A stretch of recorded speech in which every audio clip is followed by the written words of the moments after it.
Hello dear friends, I'm Samuel Moore and welcome to this week's video lesson.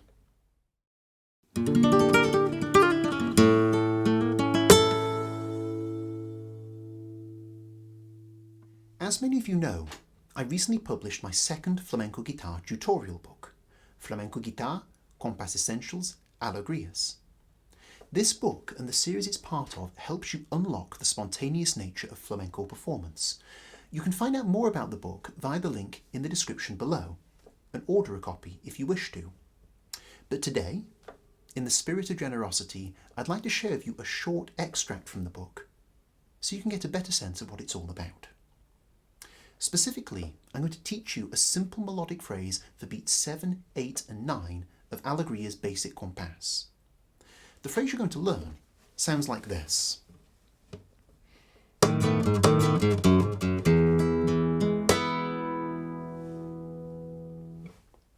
Here it is again in the context of the basic compas.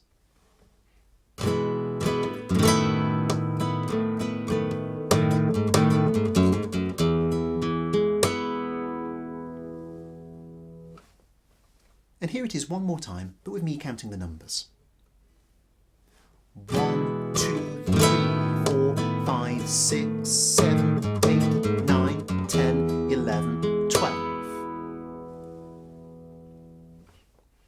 So before I talk about how to use that phrase in the context of your wider playing, let's take a moment to learn it note for note. In many respects, this is quite a simple phrase. It's largely built on a right-hand technique called alzapua. I'm not going to go into too much detail about the technique itself because this is a language video, not a technique video. But essentially, in the context you're about to use it, the alzapua requires you to strum down with the thumb from the 5th string and then up with the thumb. And on the first down strum, you're going to use a golpe to add a bit of percussive emphasis to the note.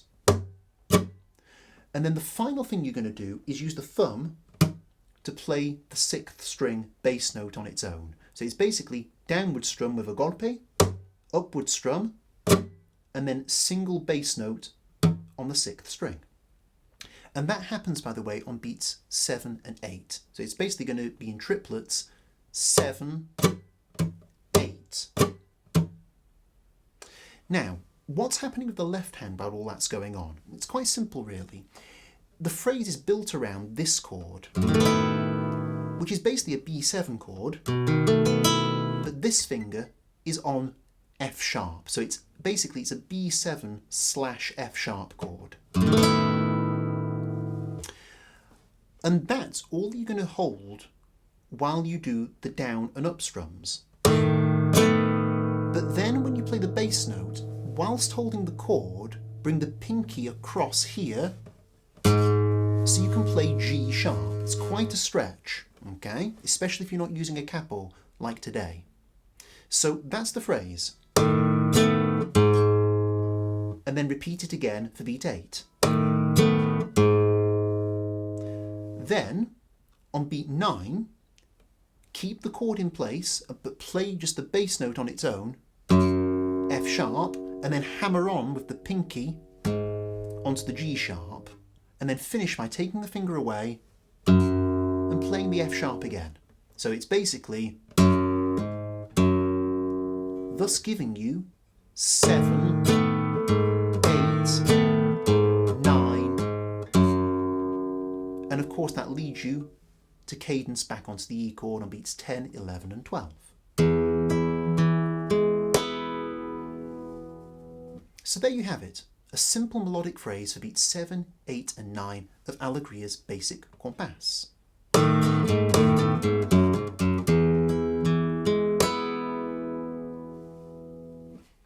So why am I showing you this phrase? Well, this goes right to the heart of one of the most important chapters of my new book. I'm not going to teach you what I'm about to demonstrate. That's the job of the book. But I do want to quickly unpack with you a very important concept. When you're learning a palo like Alegrías, it's important to keep in mind that the compas phrases are essentially your core rhythmic ideas that you will keep coming back to again and again in between other structural components when performing. With this in mind, having variety in your compas playing is very important. You can't simply loop round the same basic ideas again and again. To help students master this, I often encourage them to think of compas playing as an exercise in variations on a theme. In other words, simple ideas evolving out of one core idea. The core idea I often start people off with Alegrías sounds like this.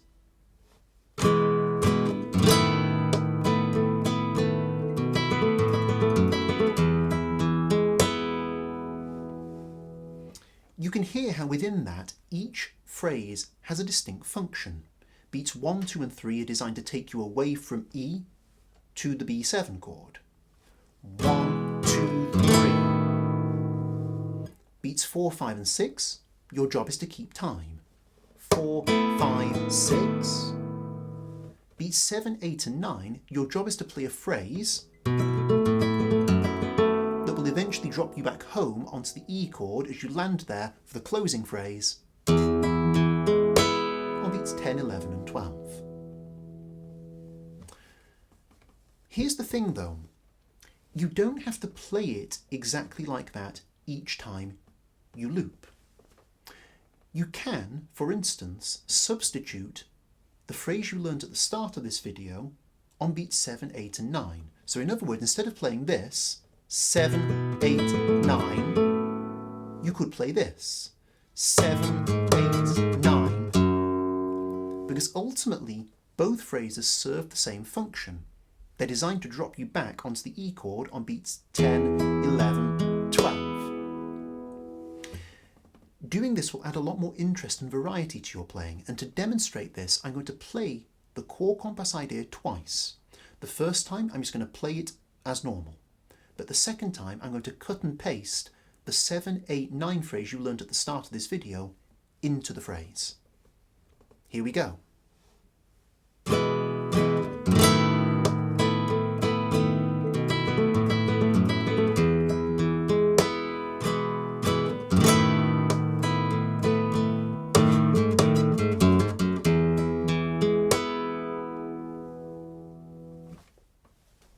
You see what I mean? Straight away, it sounds a lot more interesting and varied. Now imagine this. Imagine you don't just have one variation for beats 7, 8 and 9. Imagine you have many. Take it a step further. Imagine you have variations for every different part of the compas and are able to chop and change them as you wish when performing.